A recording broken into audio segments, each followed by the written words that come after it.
Assalamualaikum warahmatullahi wabarakatuh. Sebelumnya perkenalkan kami dari kelompok 2. Nah, di mana pada hari ini kami berkesempatan untuk mewawancarai salah satu tokoh masyarakat, yaitu selaku Bapak Ian Sancin, yang dimana kali ini kami memenuhi tugas mata kuliah Hukum Laut Internasional, yang dimana menanyakan hal tentang telur penyu. Nah, untuk dari itu kami dari kelompok 2 akan membahas tentang video pembahasan mengenai apa yang disampaikan di awal. Jadi sebelum itu, untuk ada baiknya kami memperkenalkan dari tokoh masyarakat yang kami wawancari. Jadi dipersilakan untuk Bapak.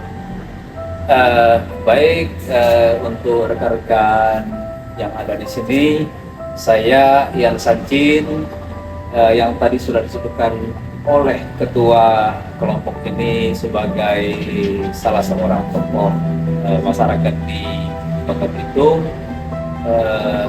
bersedia untuk diwawancara tentang telur penyu, seperti itu.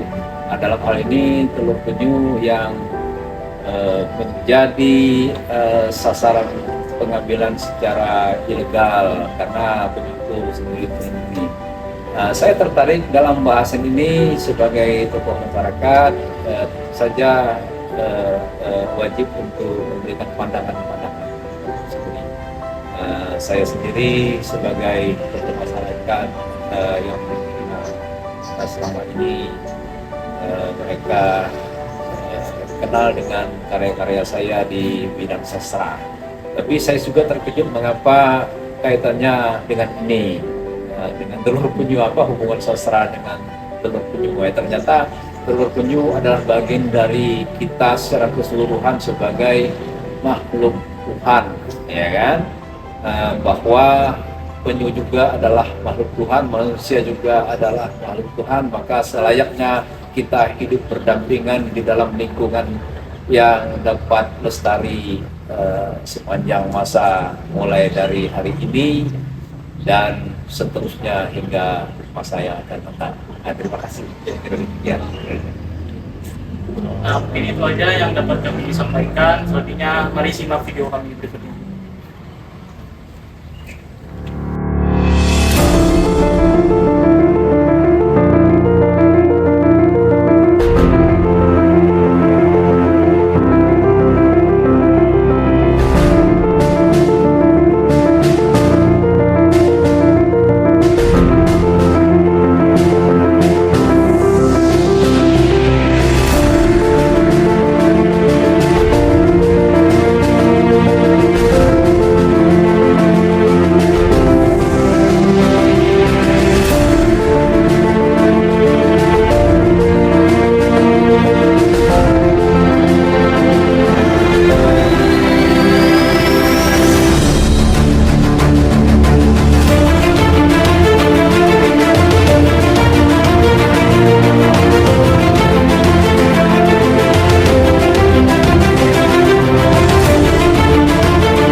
Cara nak makan dia ni rebus dia takkan jadi kenyang. Uyak sikit. Nampak ni isi dalam dia. Dia lembik itu memang kena makan lembik macam ni. Dia sudah 90.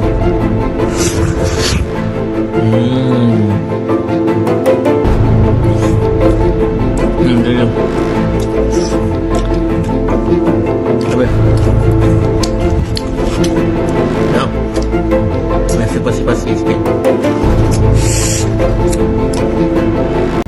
Jadi seperti yang kita ketahui kan di Pulau Bangka dan Belitung ini masih banyak yang mengonsumsi telur penyu, sebagian masyarakatnya. Terkait dengan itu, masyarakat ini ada yang belum tahu, ada yang udah tahu, tapi tetap mengonsumsi telur penyu. Nah, jadi menurut Bapak, bagaimana sih menangani perdagangan ilegal telur penyu ini yang ilegal? Kita kembali ke objeknya ya. Nah, penyu itu kan semakin hari semakin langka. Jadi orang kan selalu memiliki sifat ingin memiliki sesuatu yang langka, termasuk penyu itu sendiri. Nah, kalau mengambil penyu kan tidak mungkin. Tetapi kalau ada misalnya telurnya, orang kepingin untuk menikmati telur. Nah, penasaran rasanya paling tidak bagaimana sih ingin merasakan telur penyu itu.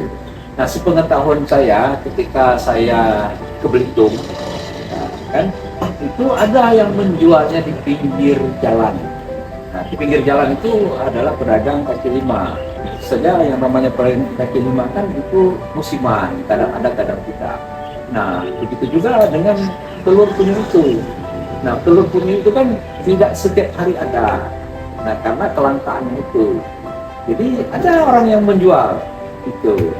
Nah, dan saya pun sempat untuk membeli itu dan merasakan itu gitu. Nah, mereka menjual rata-rata sih memang murah sekali, terjangkau oleh mereka.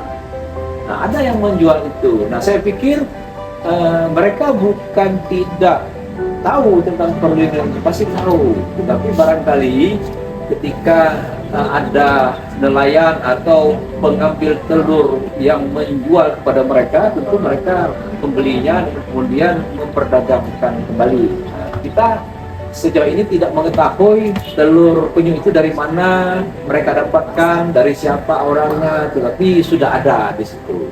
Nah, artinya bahwa memang penggemar telur penyu itu sangat banyak. Nah, begitu saya melihat kehadiran orang menjual telur penyu, bukan hanya saya ketika itu, yang lain juga tiba-tiba memburu dan itu cepat habis gitu, seperti itu. Nah, artinya bahwa kelangkaan itu menjadi barang yang sangat menarik untuk dibeli dan memang enak. Nah, dalam hal ini bagaimana seperti pertanyaan Adit tadi, cara melindungi itu ya salah satunya barangkali pihak terkait boleh untuk melarang telur penyu itu dijual, ya kan? Nah, tetapi yang dijual itu kan sudah direbus. Nah, kalau sudah direbus mau dikembalikan lagi kepada habitatnya tidak mungkin, gitu kan? Nah, paling tidak ada himbauan kepada para pedagang itu untuk tidak menjual lagi telur penyu itu. Nah, dengan demikian mungkin ketika tidak boleh memperdagangkan lagi, mereka tidak akan mau membeli dari nelayan yang mendapatkan itu, gitu kan? Nah, seperti itu. Maka barangkali kalau nelayan pun mau mengedarkan atau menjualnya, mungkin harus diam-diam seperti itu. Nah, tetapi itu tadi kesadaran untuk melindungi penyu itu salah satu caranya yang tentu melarang penjualan itu, ya kan? Melarang penjualan itu bukan hanya melarang penjualnya, tetapi melarang juga pembelinya. Nah, harus ada aturan-aturan yang ketat mengenai hal itu. Misalnya, bagi penjual telur penyu akan didenda sekian, ya kan? Kemudian juga bagi pembeli telur penyu akan didenda sekian. Nah, jadi artinya tidak satu pihak. Jadi kedua belah pihak antara penjual dan pembeli juga harus dikenakan sanksi yang sama. Nah, saya kira ini cara mencegahnya salah satu ya. Begitu. Jadi Pak, yang menjadi daya tarik masyarakat untuk mengkonsumsi telur penyu itu karena kelangkaannya ya Pak, dan rasanya juga Pak. Rasanya juga langka, memang tidak sama dengan telur ayam, tidak sama dengan telur penyu, iya kan, seperti itu, dan tidak sama dengan telur-telur yang lain. Seperti itu. Nah, menariknya itu, yang saya rasakan bahwa salah satu yang keunikannya, kalau dia sudah direbus itu, dia tidak membeku seperti telur ayam. Nah, hanya yang membekunya hanya kuningnya saja. Nah, Anda bisa membayangkan kalau itu tidak beku gitu kan, nah dia tetapi dia masak. Nah, enak itu di situ tuh. Seperti telur ayam yang dimasak setengah matang. Di situ ciri khasnya. Ciri khasnya seperti itu. Nah, tapi omongan saya ini kan jangan-jangan jadi promosi untuk yang lain untuk menikmatinya. Begitu. Saya kira begitulah salah satu cara untuk kita melakukan pencegahan supaya itu lestari. Salah satunya harus ada larangan atau denda yang besar untuk penjual dan pembelinya. Jangan hanya penjualnya, pembelinya juga harus dalam sanksi seperti itu. Berarti dari pemerintahnya harus mengeluarkan peraturan undang-undang atau untuk mencegah. Ya dong, Mereka. salah satu memang harus ada aturan. Kalau tidak ada aturan kan tidak ada apa namanya, tidak sah kalau itu tidak ada aturan. Jadi acuan hukumnya memang harus dibuatkan terlebih dahulu. Harus dibuat.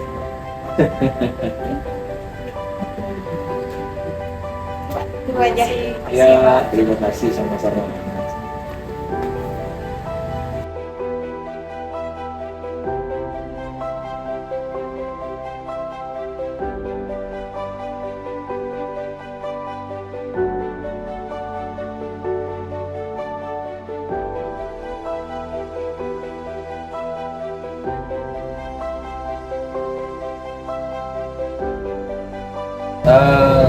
Sepengetahuan saya, ya, jadi memang penyu itu selalu diburu oleh masyarakat.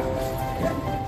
Ya, barangkali masyarakat nelayan yang memang mengetahui habitat mereka, di mana mereka bertelur, kemudian diambil telur. Nah, memang itu salah satu yang menyebabkan penyu itu habitatnya semakin berkurang. Walaupun sebetulnya habitat penyu yang ada di Bangka Belitung menurut pengetahuan saya agak lambat juga, berkurangnya bila dibandingkan dengan di Bali misalnya. Jadi kan memang penyu merupakan santapan mereka tadi. Kalau di Bangka Belitung kan umumnya hanya diambil sebelumnya.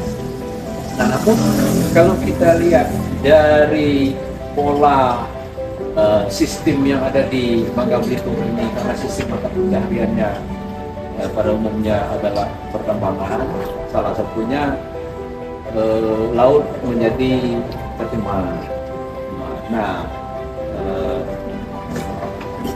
tercemarnya laut itu kan disebabkan oleh beberapa hal yang kita kenal dengan penambangan. Misalnya yang penambangan kita dari masa ke masa itu ada pola penambangan laut yang kita kenal dengan pengerukan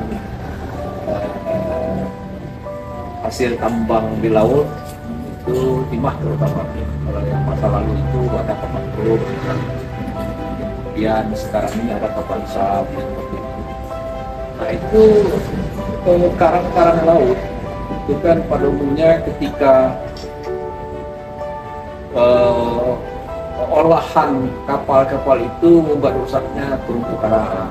Nah, itulah sekali itu bisa kita bacalah dari dari penelitian-penelitian yang ada oleh masyarakat maupun instansi terkait. Nah, rusak-rusaknya terumbu karang jelas itu mempengaruhi habitat laut, ya kan? Habitat laut yang terutama ekosistemnya yang menjadi sangat tidak berkesinambungan. Nah, kalau kita baca itu di pengetahuan umum yang ada di nah, pola penyu itu kan merupakan pola yang hidupnya memerlukan laut yang bersih, ya. Dan kemudian juga memerlukan perlindungan tempat bertelurnya yang aman, yang ramah lingkungan, seperti itulah. Nah, dia akan mencari tempat-tempat yang masih kondusif. Nah, sementara ini rata-rata itu pantai Bangka Belitung itu boleh dikatakan rusak lah kalau secara kasat mata. Nah, cuma kan kita tidak tahu jumlah kerusakan itu berapa, gitu kan? Nah, kita tidak memiliki database itu, tapi secara kasat mata kita tahu, gitu kan? Nah, kehadiran dari olah tambang di laut itu. Nah, itu pertama. Nah, kemudian juga kita mengenal ada sistem lain dari pengolahan budidaya apa namanya udang misalnya ya, seperti itu. Nah, seperti kita ketahui sekarang ini kan banyak juga tambak udang yang tersebar hampir di luar kepulauan ini. Nah, kita juga tidak tahu berapa jumlahnya, tapi yang jelas rata-rata kalau kita lihat secara kasat mata itu limbahnya lari kemana gitu ya, kalau bukan lari ke laut. Nah, syukur-syukur kalau mereka memiliki AMDAL yang bagus, misalnya mereka memiliki pengolahan limbah itu dengan baik, kemudian setelah jernih atau murni baru disalurkan lagi ke laut. Nah, tapi kan kita tidak tahu itu berapa jumlah yang aman untuk itu. Nah, itu perlu dicari data-datanya sampai sejauh mana limbah mereka aman di laut. Nah, kalau limbahnya tidak aman, ya tentu saja itu akan mengganggu biota laut seperti itu. Nah, jadi artinya bahwa biota laut yang salah satunya penyu itu, nah itu akan juga menjadi terganggu. Bukan hanya penyu sebetulnya. Nah, di sistem ekosistem yang ada sekarang ini, nah sistemnya kan artinya ada rantai makanan, ya kan? Kalau di pinggir itu ada udang kecil-kecil, ada ikan kecil-kecil yang menjadi makanan makhluk-makhluk laut itu termasuk penyu itu sendiri akan kehilangan. Nah, mereka secara otomatis nanti akan terganggu sistem regenerasi. Nah, saya kira kita perlu mengamati itu lebih jauh. Nah, itu yang menurut pengamatan saya, menurut pengalaman kasat mata saya yang dapat saya lihat sepanjang perkembangan kelautan kita.